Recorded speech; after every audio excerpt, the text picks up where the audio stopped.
It's Monday, March 8th, and you're watching The Great Lost Rewatch. Today we're talking about Sundown.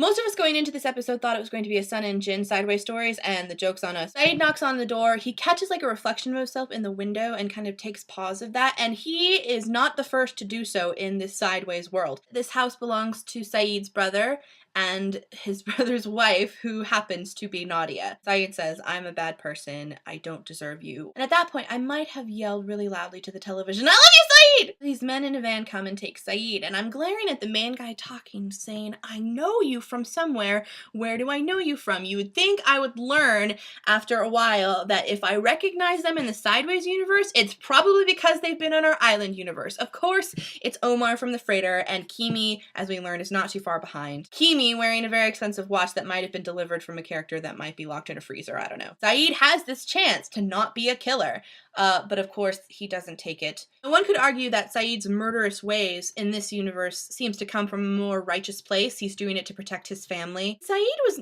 always forced into torturing. Like, I never felt that he was a bad guy, which makes the end of this episode all the more depressing. On the island, SAYID goes up to Dogen and demands answers, and Dogen says that in each of us there is a scale between good and evil, and yours tipped the wrong way. And then the best fight ever on Lost occurs.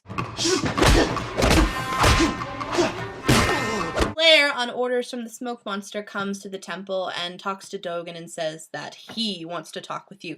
There have been so many opportunities to give us a flipping name. Just give us a name! They put Claire in this very Silence of the Lambs-esque hole. Kate, of course, tells Claire that no, I have Aaron. She's kind of signed her death sentence. I mean, it was pretty obvious that Dogen was sending SAYID out in the hopes that the smoke monster would kill him. Because A, that knife ain't killing no smoke monster, and B, we already know Dogen wants him dead. Loch Ness Monster had the only funny line in this episode because this episode is like epically dark, but when SAYID stabs him, he's standing there with a knife in him going, "No, why'd you go and do that?" Loch Ness Monster wants SAYID to come over to his side, and he asks him point blank, "What do you want?" And SAYID says, "The only thing I ever wanted died in my arms, and I can't have her back." And Loch Ness Monster is like, "But what if you could?" And as we learn later from Dogen when he talks about his backstory, he was also kind of tempted into service by having something dangled in front of him that he wants. For being kind of opposite sides on the good versus evil debate, Jacob and the Loch Ness Monster sure have similar methods to getting people to work for them. All of this is kind of eerily reminiscent of the magic box talk that we had in season 3. Anybody else getting that vibe? It seems almost like SAYID and Dogen are having like a bonding moment here. That is until SAYID kills him. I just did not see that coming. They're not my favorite characters by any means, but I also wasn't,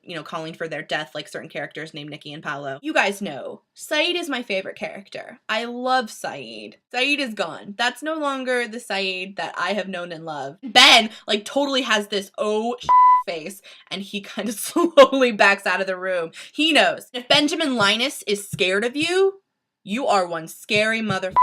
SAYID's gone to the dark side, Lennon and Dogen are gone, and the wrath of Smokey occurs, and he kills everybody in that temple. If you enjoy the song Catch a Falling Star and think that it's really sweet and pretty, I suggest you not watch this because it will be ruined for you forever.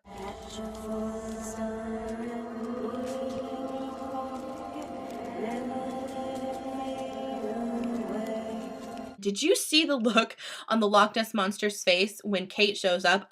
He does not want her there. That's Sundown on Sundown. I'm sorry, I had to do it. Some people didn't like this episode. And indeed, those same people are not liking the season so far because they feel that they're not getting enough answers.